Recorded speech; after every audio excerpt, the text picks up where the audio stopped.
Hello, fellow Force users and Sith all around the galaxy. Welcome back to Han Talks First. I'm the host, Han.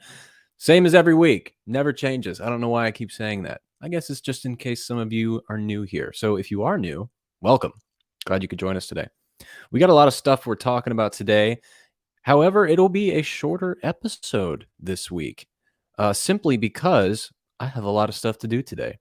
But I'm happy to be here. I hope you guys had a great weekend, and I hope you're having a great start to your week. And hopefully we can get together, rally around this round table, this internet water cooler, and discuss some of our favorite stories in the world. And like I said, let me get my notes here. It'll be a shorter episode, but a lot of exciting stuff. For example, we're talking about the High Republic again. You know, Comic-Con just happened over the weekend. At least the online version. Comic-Con at Home is what they're calling it. And we had some Star Wars updates, more specifically about the High Republic. We also have some casting rumors about the Ahsoka show, featuring, of course, Thrawn and Ezra, which I wanted to discuss. A little bit more information about the Book of Boba Fett, and the highlight of today's conversation, those new posters that just dropped for Luke Skywalker and Grogu. And we're going to talk about what their involvement could be going forward in the Star Wars television universe. But like we do every week here on the show, we start off with our first segment, Star Wars Replay. Enjoy. Star Wars Replay! Star Wars Replay is where we replay major moments and events that happened this week in Star Wars history. And this week, back in 1972, Spencer Wilding, the actor who plays Vader in Rogue One, A Star Wars Story, was born. Back in 1963, Donnie Yen, who plays Chirrut in Rogue One, A Star Wars Story, was also born. And this week, back in 1980, marks the release for The Empire Strikes Back in Argentina.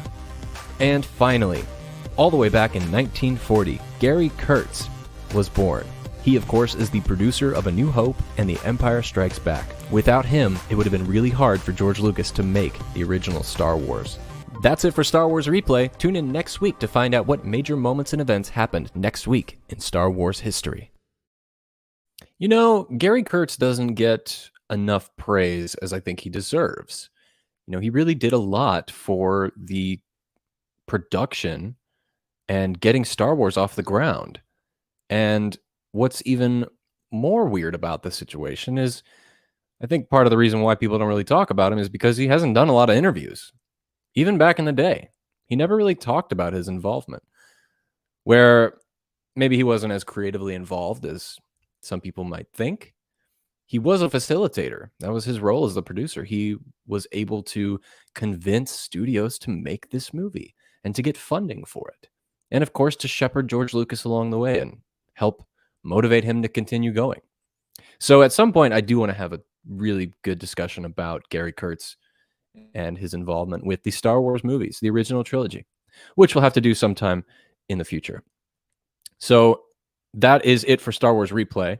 Let's jump right into some of the news, some exciting stuff. So the High Republic, again, you know, Comic-Con at Home just happened, I think it was yesterday actually, and they discussed phase 3 of the High Republic novel releases.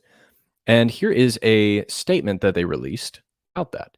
The High Republic series currently consists of 6 novels, 3 short stories, and a number of comics, with a number of installments previously announced but yet to be released.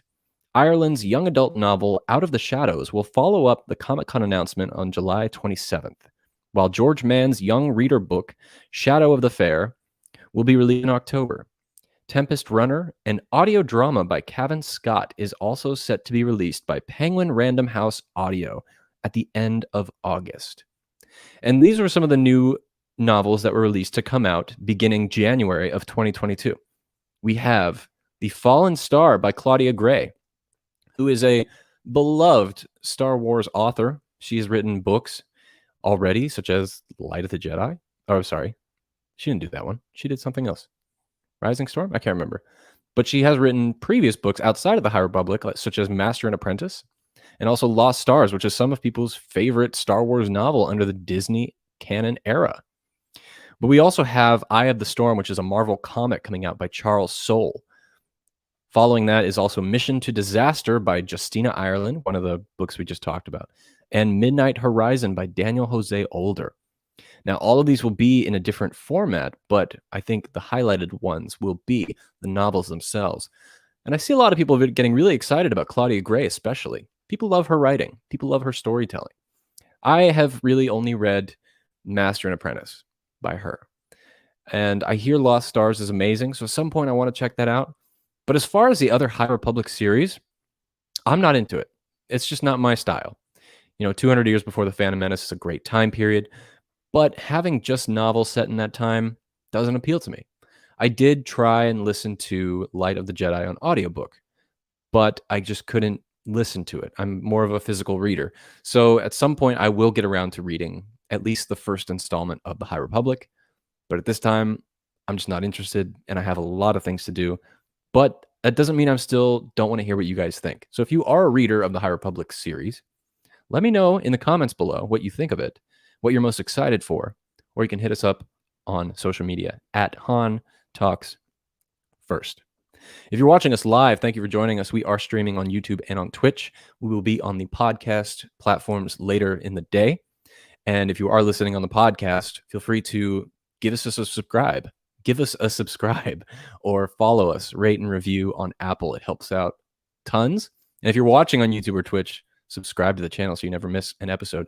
Tons of other great videos coming as well. I have a video coming out tomorrow, actually, about how Disney actually warned us that they weren't going to have a plan for the sequel trilogy all the way back in 2015. I found video evidence to support it. So look forward to that coming out tomorrow. So the other bit of information here is about Thrawn and Ezra being cast for the Ahsoka series. Now, this is just rumor, but we are going to take a look at it here and see what the rumors suggest. So let me share my screen. Now, this is coming directly from LRM Online, which I believe is another Star Wars podcaster. So let's see what they have to say here. So the headline is Grand Admiral Thrawn and Ezra Bridger casting confirmed. Exclusive bar side buzz. Now, to preface this, I have never heard of LRM. I'm not familiar with their website or their show.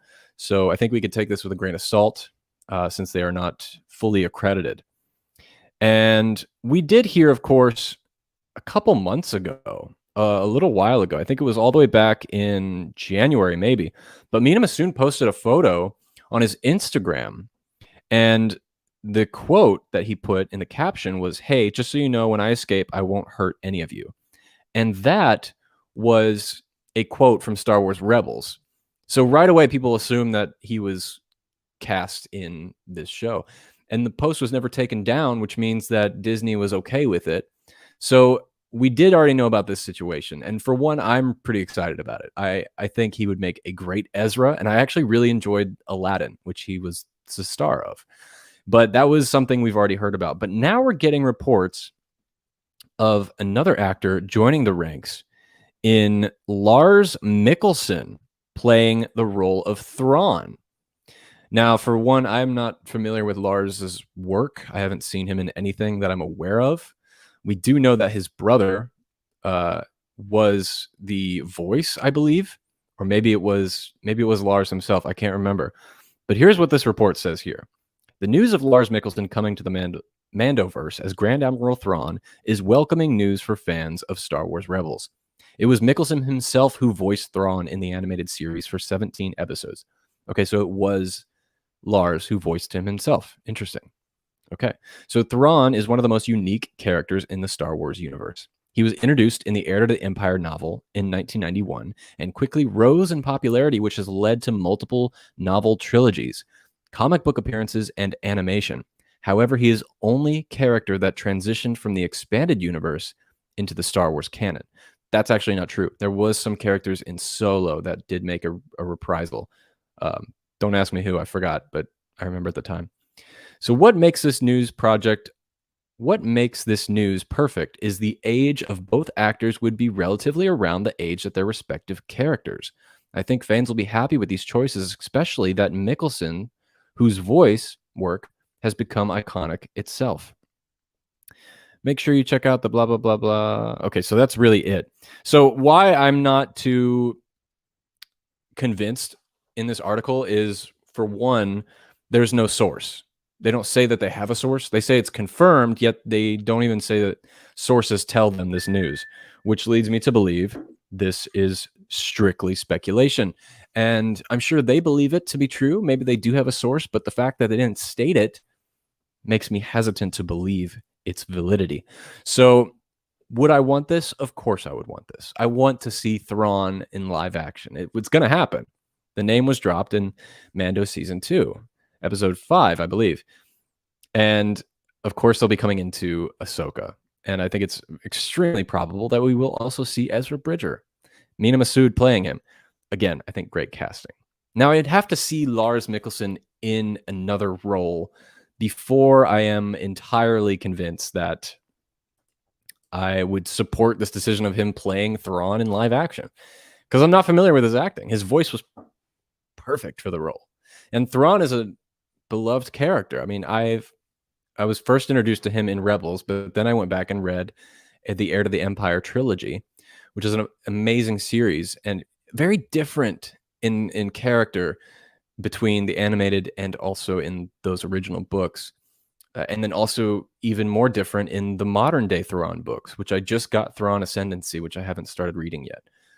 But it's an interesting character with an interesting history, and people are going to go nuts if this is going to happen, if this is the correct choice for this role. So I, for one, cannot wait to see what happens with this. And on top of that, there was other news similar about upcoming Star Wars, which is about the Book of Boba Fett, and how they just recently have started announcing their lineup of directors making the series. And I don't think we've talked about it on the show. It's been out for a little while already, but I wanted to kind of bring that up here today as well. So let's take a look here at an article coming from the Ronin.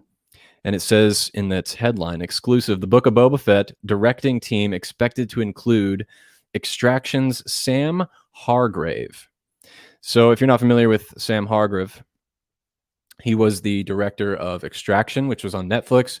He, since then, is also a stunt coordinator, I believe, and he had coordinated stunts on Avengers Infinity War, Civil War, and Winter Soldier, I think, if I'm remembering correctly. But apparently he is in the lineup to have already directed an episode or more of the Book of Boba Fett. And on top of that, we did hear a couple weeks ago that from Tamara Morrison himself that the Book of Boba Fett will feature the directorial work of Robert Rodriguez, Dave Filoni, of course, Jon Favreau, of course, and Bryce Dallas Howard. So this is exciting news. I also would like to throw in another name that I think is going to be directing an episode of the Book of Boba Fett, which is Peyton Reed. I think he has worked on the project himself too. I don't have anything to back that up. That's just a speculation.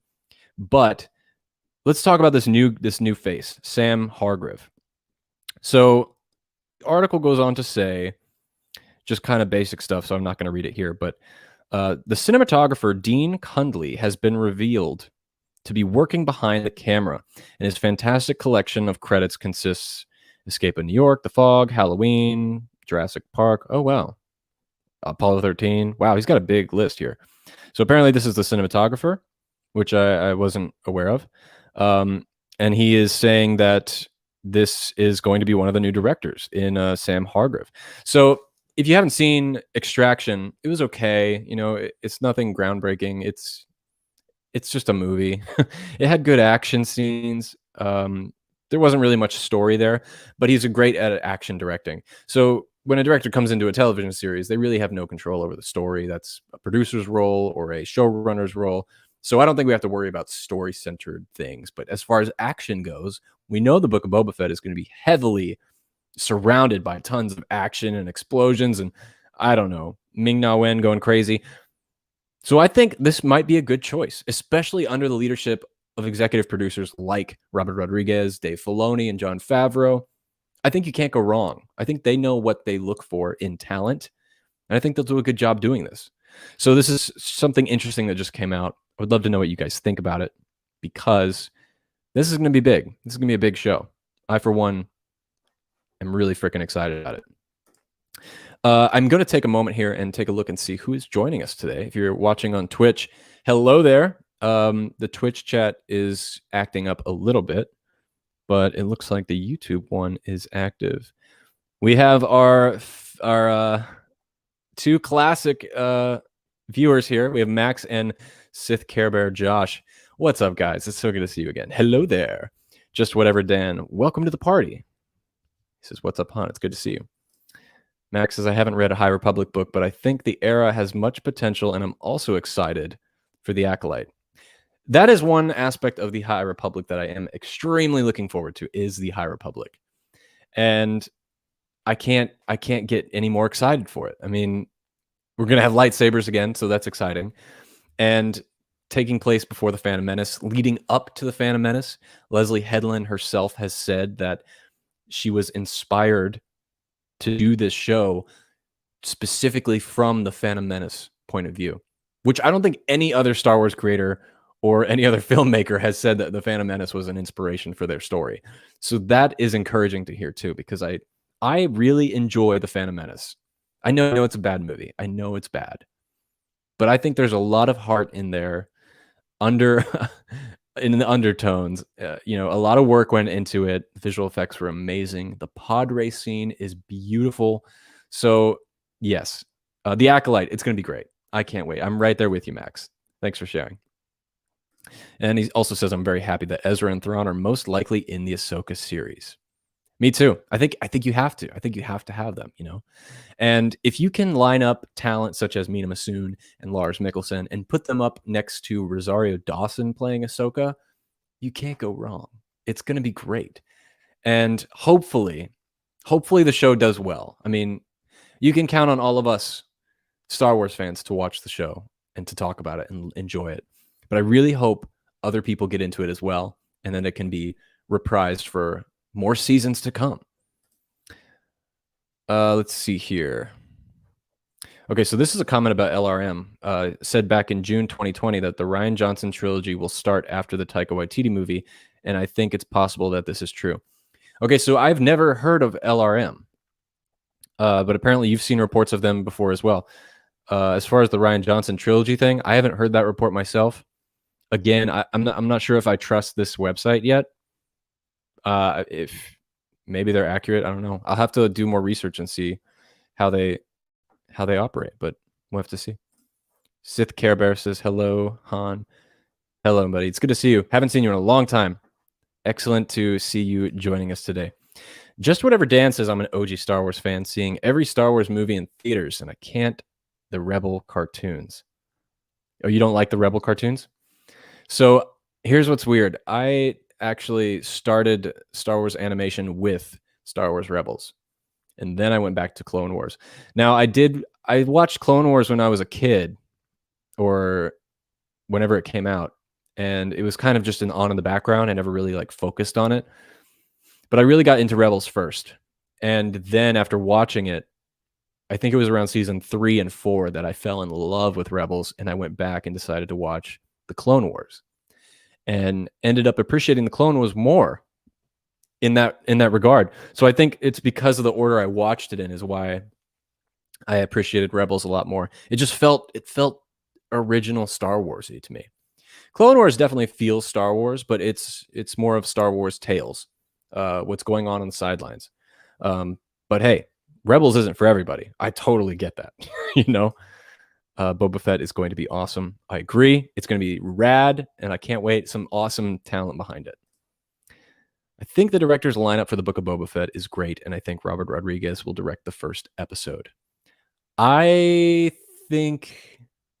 don't know, actually. If I had to take a guess on who the first episode director would be, it would be Jon Favreau.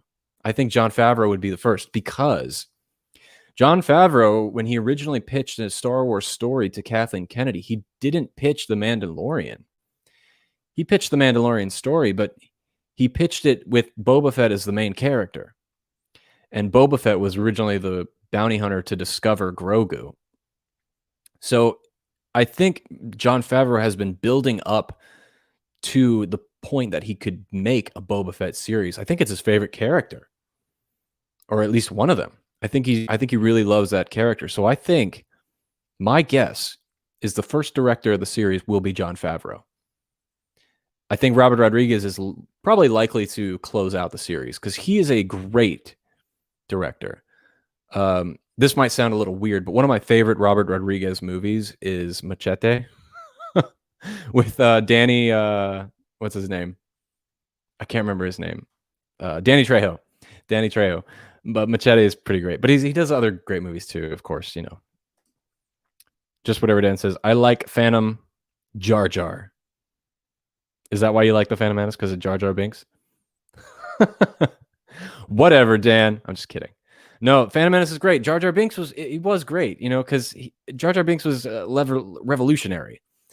Yeah, we've had experimental touches with motion capture before, but Jar Jar Binks was one of a kind. And I don't know, when I was little, I really loved Jar Jar Binks.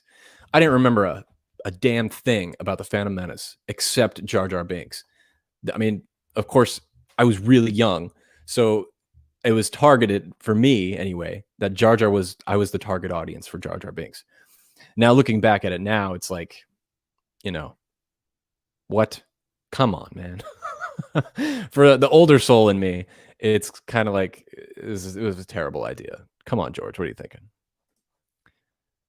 Sorry, I've been away. Work has been a chore lately. Dude, I get it. Work comes first. No problem. I hope it's going well. I would be surprised if Rian Johnson's trilogy actually happens. So Sith Care Bear, I'm actually with you. I would be shocked if it happens. Now, I don't think it'll ever be canceled officially, per se. But yeah, if Rian Johnson's trilogy happens, I'll be shocked. Now, listen to this. This is going to be a little weird for me to say, for those of you who've watched me for a while. I've actually grown a little bit more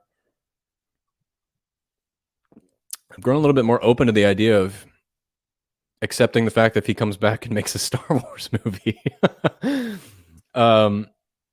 That's not to say it's not high on my priority list, but you know, I can see it happening. But I don't think it's going to happen. I don't think he wants to do that to himself. Josh also says, I think Robert Rodriguez will direct the first episode. Okay, you guys might be right. I could see it happening too. Totally. I mean, the man needs work, right? Rian Johnson's trilogy will never happen. Yeah, I think a lot of us are on the same page. Even if some of us who want it to happen, which is not me, but even for those people who want Rian Johnson's trilogy to happen, even they are kind of, you know, they don't even think it's going to happen either, which is understandable. Machete kills. Sis Stoner is joining us. Welcome, Sis Stoner. How's it going? Machete is awesome. I love Star Wars reference in the second one. Okay, yes, Machete and Machete Kills have Star Wars references in them. So it was almost like innate that Robert Rodriguez would come into the Star Wars world. But what was such a missed opportunity about the Machete movies was there was going to be a third one, and it was going to be Machete Kills in Space. And instead of having a machete, he was going to have a lightsaber machete, and he was going to be in space. And it was going to be kind of like parodying Star Wars. And it never happened. At the end of Machete Kills, it said Machete will return in space. And it's like the dumbest idea. It's the dumbest thing, but it's so hilarious. And I wanted it to happen.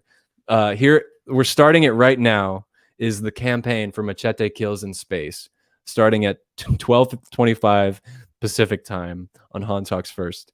We will be starting our campaign very soon. I'm so glad other people like that movie. I don't get to talk about that movie with other people, so this is exciting that other people in the world like this movie.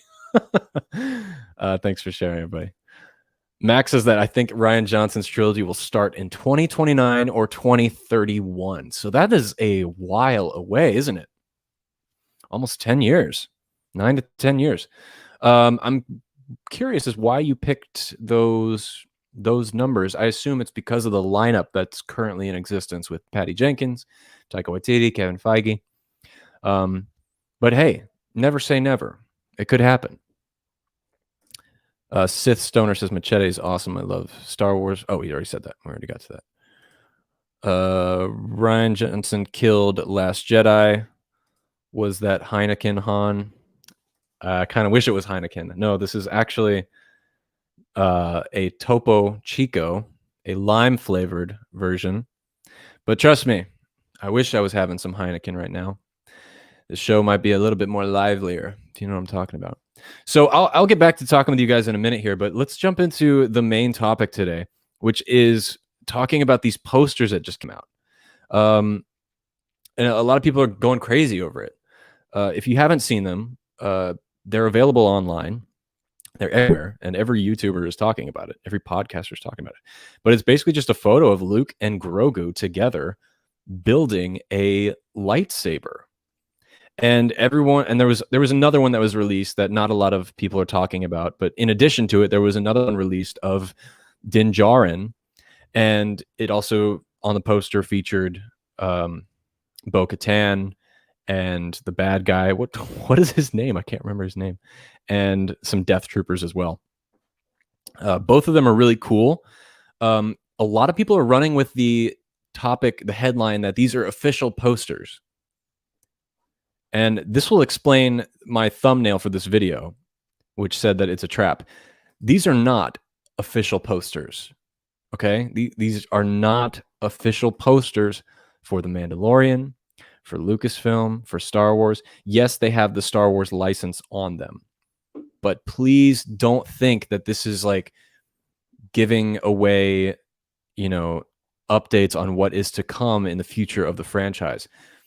And I'll explain a little bit more here too. But let's take a look at where these are actually coming from, who made them, and what we can actually expect from Luke Skywalker and Grogu going forward in the Star Wars universe. So this all started when the Direct posted this article. Luke Skywalker and Grogu receive a gorgeous official new Star Wars poster.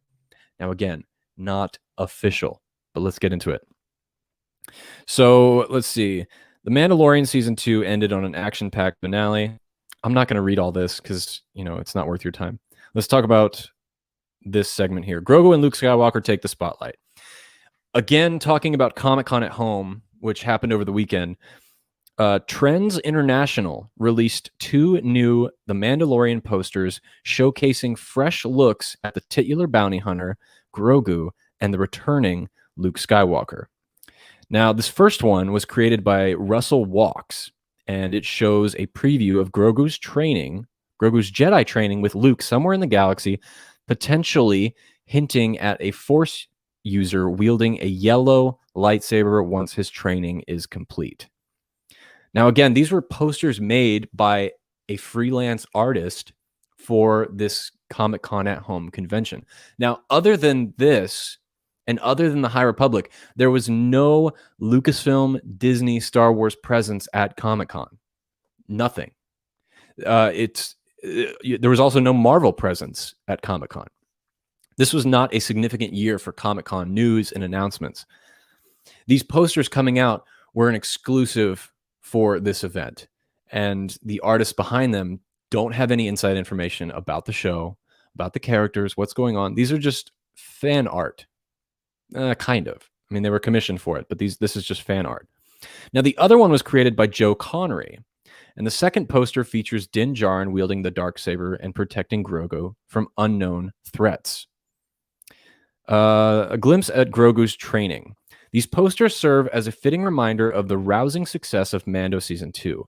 While one could assume that these are solely for promotional purposes, it's possible that these posters could hint at Mandalorian Season 3. Let's see here. Possibly teasing that the Jedi pair will at least return in some capacity in the 3rd season. The presence of a yellow Kyber crystal alongside. Okay, blah blah blah. So anyway, look, I don't think this is legit. Okay, I don't think this is giving away any news about what could happen.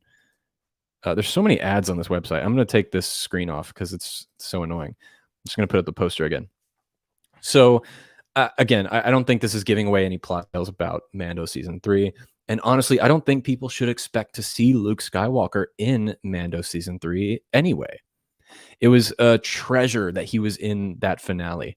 And one of my favorite Star Wars moments ever. A lot of the time, whenever I have guests on the show, I ask them, what is their Star Wars story? What's a Star Wars moment that sticks out to them? For me, seeing Luke Skywalker in The Mandalorian was one of them. I absolutely adored seeing him there, and it was very emotional for me. And for a lot of you guys too, which you have told me. So I think we can take some things from this, of course. You know, obviously, Luke is training Grogu. That's a given. This artist's interpretation is that he will train and wield what it will become a yellow bladed lightsaber. Now, what do we know about yellow bladed lightsabers? Well, we do know yellow, gold, whatever you want to call it. We do know that those are reserved for Sentinels originally. At least that's how it was in the Clone Wars and in Rebels and in some of the mythology outside in novels and things like that. And the yellow bladed lightsaber is reserved for very, very highly trained, highly regarded, and acclaimed Force users or duelists. And Rey, of course, has one. You could argue she may or may not deserve it, but considering the time period she got it, those same rules may not apply. We haven't seen any yellow bladed lightsabers in live action yet. And of course, I do know in the High Republic there have been also other editions of yellow bladed lightsabers, but again, I'm not reading that, so I can't really contribute to that at all. But I think it's an interesting theory that he would train and use a yellow bladed lightsaber. Now, another reason why I don't think we're going to see this in Mandalorian Season 3 is because Grogu is so small. He's so small. He's so young. I mean, yeah, he's 50 years old, but he's a baby. He's a little baby. And it would kind of be a little overly comedic for me anyway to see a little baby wielding a lightsaber. Now, you could argue that, well, we saw him use the Force and pick up a rhino and things like that. And that wasn't cheesy. You're right. But can you really picture a puppeted Grogu going up against an Inquisitor or a Sith Lord or something, or Moff Gideon? That's his name. I forgot his name, Moff Gideon. I'm such a terrible Star Wars fan. Anyway, I would love to hear what you guys think about this specific poster and how you think we're going to see Luke and Grogu go forward. Do you even think we're going to see either of them in Season 3? I will say one more thing regarding if we will see them again in the future, and it's this. It's at the season finale of Mando Season 2, Din Djarin was holding Grogu, and he told him, "I will see you again, I promise." That wasn't him telling Grogu, "I'll see you again." That was Jon Favreau. It wasn't only that. It was also Jon Favreau telling the audience, "Hey, you're going to see Grogu again. Don't worry." Right? Because I'm sure a lot of people were like me. I was really sad. I was like, oh, are we going to see him again? This is terrible. I really hope he comes back, you know? I was like, how can this show survive without Grogu? He's a cultural phenomenon, you know? It can't happen. And then, of course, there was the other poster, which not a lot of people are talking about. This other one, if you haven't seen it, just go look it up. This one looks really fan-made. Like, it doesn't look official at all. But again, it has the watermark of the official Star Wars logo and Lucasfilm, so it was an exclusive for Comic-Con at Home. Both of these posters are sold out, so they were also limited edition. All of this reminds me of the posters that came out during the Rise of Skywalker press tour. If you remember, there was a, quote, leaked poster online on Reddit of the Rise of Skywalker poster before an official one came out. And then a few weeks later, an official poster came out, and it looked nothing like the one that we saw. Well, that's because that was an official exclusive poster for, I think it was Comic-Con too. So these events have specific exclusive posters for these events. That doesn't mean they're directly tied into, I guess you would say, canon. But that's what this reminds me of. Let's take a look and see what you guys are saying. I would love to hear your thoughts. And then we will wrap it up and we will get out of here and have a great rest of our day. Give me 1 second while I fix my screen here. Can you believe it? We made it through a whole stream without any technical difficulties. We're getting better. I'm getting better. I actually know how to do this now. Sith Stoner says, do you think the Acolyte will be about the origin of the Night Sisters? Ugh! How sick would that be? That would be so cool. I've been saying for a while that I really want to see the Night Sisters in live action. Great story to tell. So much mythology there. Great lore. Do I think the Acolyte will be about it? No.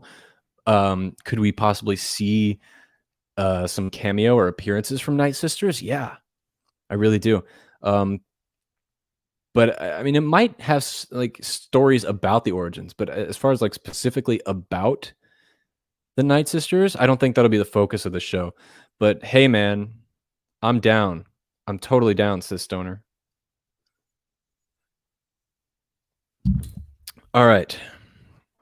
Oh, I had Max telling me it was Moff Gideon. Thank you. I'm a bad Star Wars fan. Okay, so Sith Care Bear says that he can see Grogu with a yellow saber. I mean, he's really powerful, right? If he does get a yellow saber, I'm totally for it. And I think that could have something to do with showing us a little bit more about the species. I tell you, that's one thing I really want to see going forward in The Mandalorian is more about the Yoda species. And I think him having a yellow saber could tie into that because Yoda having a green saber meant that he was a long-time master and a very skilled master wielding a green saber as opposed to blue. And then Grogu with a yellow one would just emphasize that this species has this innate gene to be extremely force sensitive, more so than other species in the galaxy. So we'll have to wait and see.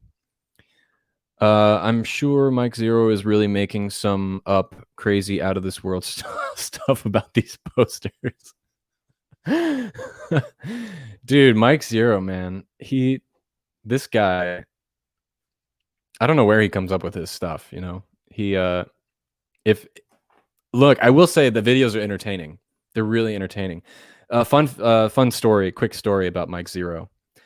Actually, it was 2017, before The Last Jedi came out.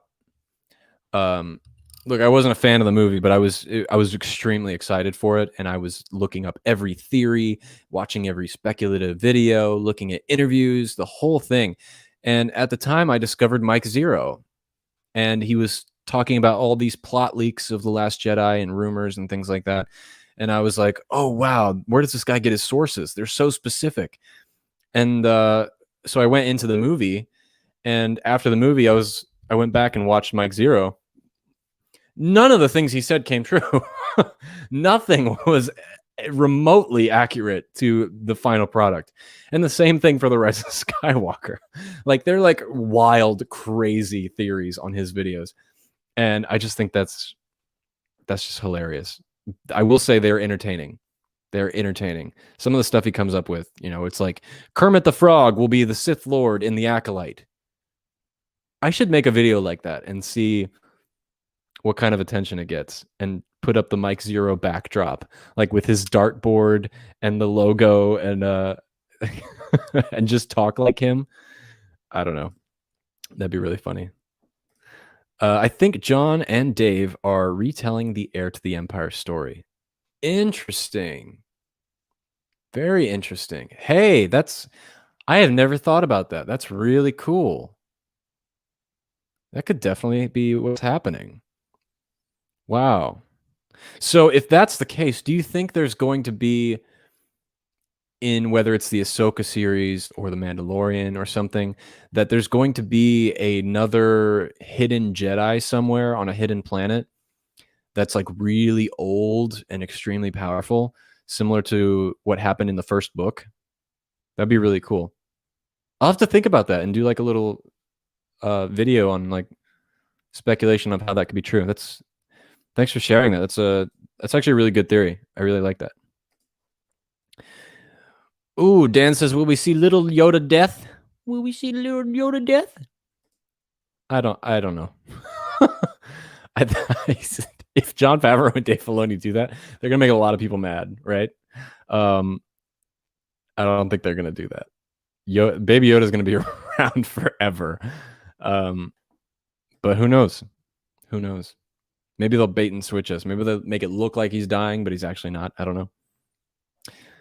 Max says, yeah, the only yellow lightsaber we saw in live action was Rey's in episode 9, but I think we will see some in the Acolyte. Okay. So you think we'll see some from the Jedi on in the High Republic era? I could see that happening too. Dude, the Acolyte's going to be amazing. We're kind of in a dry spell right now of Star Wars news and updates about the shows and stuff. 2022 is going to be amazing. Are you guys ready? Are you guys ready for 2022 Star Wars? I don't think you are. I just don't think you are ready. We're going to be here like every day talking about Star Wars. So get your asses ready. I think that Luke and Grogu will come back in Mando season 3.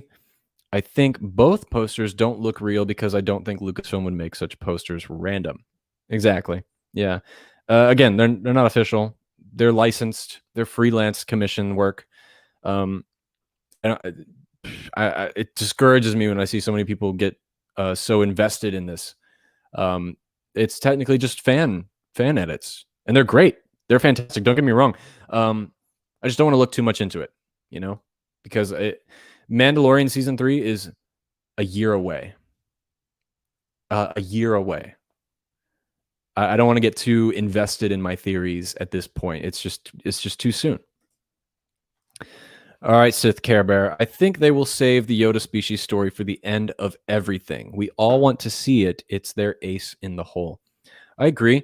And it's kind of always been that way, right? Even when George Lucas owned it.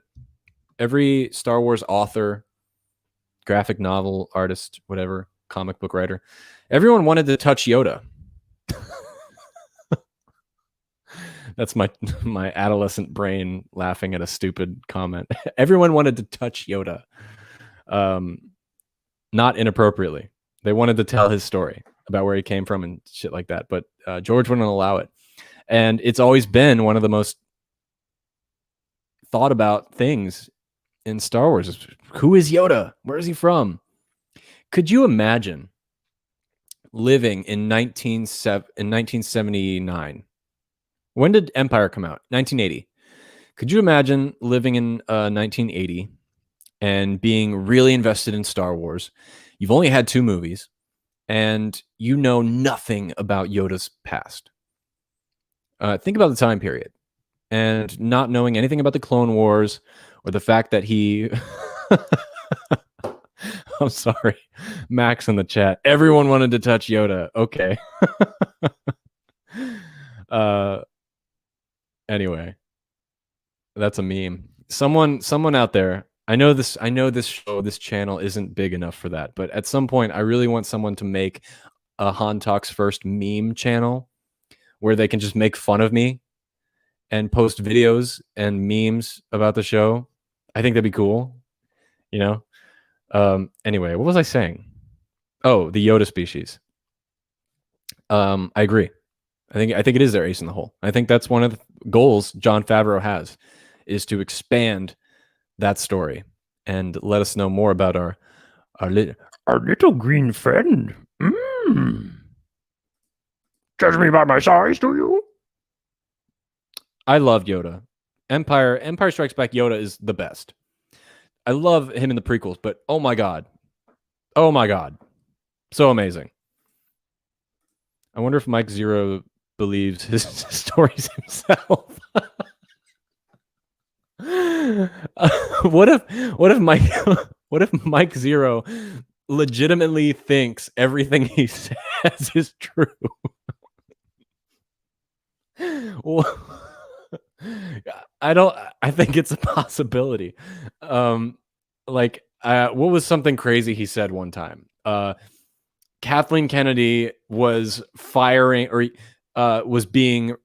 George Lucas bought back Star Wars, fired Kathleen Kennedy, and is like spanking Dave Filoni or something crazy. He said something like that one time. And it's like, it's so random and it's so unrealistic. But it's like, he does it all the time, and it's always within a singular linear narrative that is Mike Zero. It's like, does he actually believe these things himself? Does he legitimately believe that George Lucas bought back Star Wars, the thing that he sold for $4.5 billion? Does he really believe that he bought it back, that Kathleen Kennedy is like a troll that has like green blood and like lives under a rock? Like, I don't know. Thank you for making me laugh. That was a funny comment. Sith Stoner, Ahsoka could be Mara Jade's part, and Ezra could be the Dark Jedi, and we all know Thrawn's back. Oh, this is on the theory of Heir to the Empire being retold through the Ahsoka show. Yeah, actually, that's really cool. I've actually been really hoping that we get to see at some point Mara Jade and Ahsoka and Luke Skywalker interact. I think that would be amazing.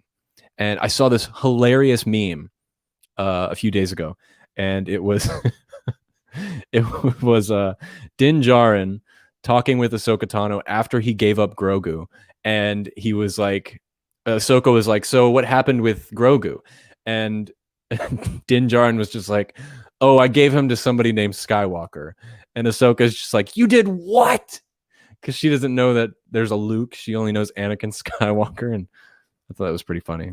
But hey, Sith Stoner, you're onto something, man. I like these theories. So yeah, it looks like that's all we have in the chat today. And I think that's all I have for you guys. Let me double check my notes here and see if there's anything else I had to talk about. I think that is it. So check us out. For upcoming stuff, next week, of course, we'll be back. It'll be the month of August. I'm thinking about changing up the show a little bit and doing something a little bit different. For one, I'm thinking about changing the day. I'm thinking about doing these on Sunday instead of Monday. And I would love to hear back from you guys if it makes a difference to you, if you care. The only reason I want to switch is because Mondays it's really hard for me to I have so much to do, and Sunday I feel like it'll be a lot easier for me to do that. Probably the same time, around noon. Honestly, maybe even a little later, because that's when people get off work and things like that. And of course, I'm on the Pacific Coast, so it might be different for me. But I want to hear from you guys. Would you like to see the show on Sundays from now on, instead of our regular Monday program? I know it would help me out a lot, but honestly, it really doesn't matter. I can work around it, but it's something I'm thinking about.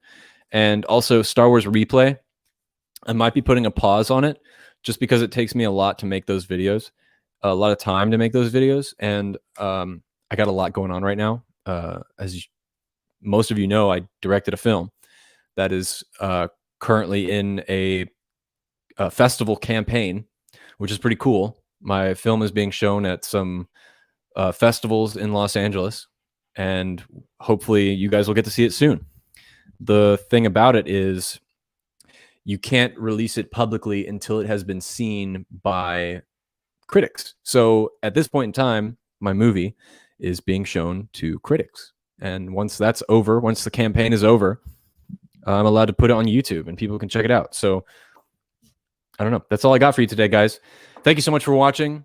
I hope you have a great rest of your week. Please feel free to hit me up on social media and chat with me online. Twitter, Instagram, whatever. I always respond. Leave a comment on what you thought about today's topics. What do you think is going to happen with Grogu and Luke Skywalker going forward? Subscribe to the YouTube channel so you never miss a video. Again, we got a great one coming out tomorrow that I think you're going to love, talking about the history of the unplanned sequel trilogy. And of course, check out additional episodes on Spotify, Apple, Amazon, Stitcher, anywhere you listen to podcasts. And if you want to go the extra mile and donate and tip to this show and show your support, we have a tipping option at streamelements.com/HanTalksFirst/tip. It is linked down below in this episode. You could support this channel and send in a topic for us to discuss on the show. Of course, you don't have to do that. You can send in topics anyway. We'll talk about it. but we really appreciate you going the extra mile and doing that. So again, guys, thank you so much. I really had fun today. Thanks for the laughs. And I can't wait to be back here again next week. So until then, somehow, some way, somewhere this week, may the Force be with you. So who talks first? You talk first? I talk first.